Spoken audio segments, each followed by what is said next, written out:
Oh my word, it's Wednesday already. Good morning, good afternoon, good evening. Hi, this is Jan. Welcome to another episode of a No Frills video.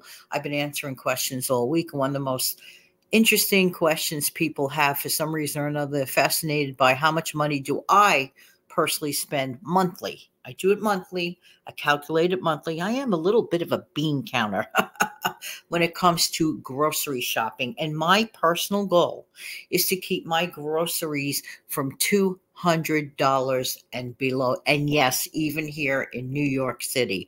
Yes, yes, yes. There are methods one can follow, whether they live in New York City, whether they live in Nebraska, whether they live in any other state here. There are just certain common sense methods. Well, one of the things that I have learned to do, and it was a little bit of a learning curve, I definitely completely, as far as little small frozen entrees go, I make my own these days, especially when I noticed I was usually buying the pasta entrees. You see, when you spend money at the grocery store, that is discretionary spending. You need to eat, but you also can control how much you spend at the grocery store, unlike a fixed number like your rent or your mortgage, where I can adapt to what I believe is workable for me and for my budget. So for my budget, let's say that I would like to aim for $50 a week. I was spending way too much money on frozen pasta entrees. When I discovered and did the bean counting and the math, I realized no way I could easily duplicate this myself. Plus that, I know what's in it. It's easy to do. It's really a matter of assembly.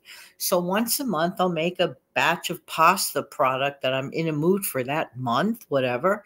Some I put meat in it, some I put veggies in, some I leave as plain and just add maybe some mozzarella cheese or something to that effect. Nothing fancy. However, a good investment are those plastic freezing trays, or whatever you want to call them, those freezing trays that you can put your entrees in. They are so wonderful, perfect single serve. I don't believe in purchasing single serve frozen things. But I do believe in creating frozen single serve things. Frozen pizza, that is totally okay. You could get them for a song. So as far as that goes, yes. If you could get those other frozen items on a sale every once in a while, there's nothing wrong with that. It is still a lot cheaper than eating out. So as far as that is concerned, but in answer to the question for the groceries, I like to keep my budget for $200 or less, even here in New York, monthly. You heard it from me, monthly. I hardly ever have beef. Not that I don't like beef. I don't like beef prices. If I see beef prices I can live with, I will get it.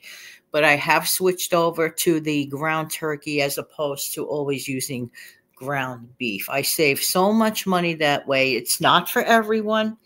Not everyone enjoys it, but I have a way of doctoring up the flavor. Ground turkey actually has really kind of like not a flavor, which is kind of good because you could tailor the flavor to your liking. You could add a little bit of beef bouillon powder to your ground turkey mixture, and it gives it somewhat a beef flavor.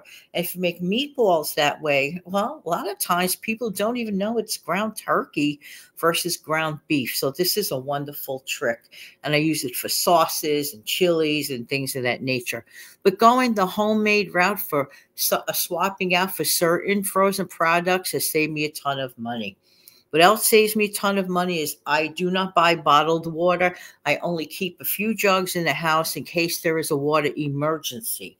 But for daily drinking, I abandoned the bottled water thing a long time ago. That has saved me a ton of money. Let me know in the comments section below how you save money at the grocery store. Don't forget to come back tomorrow.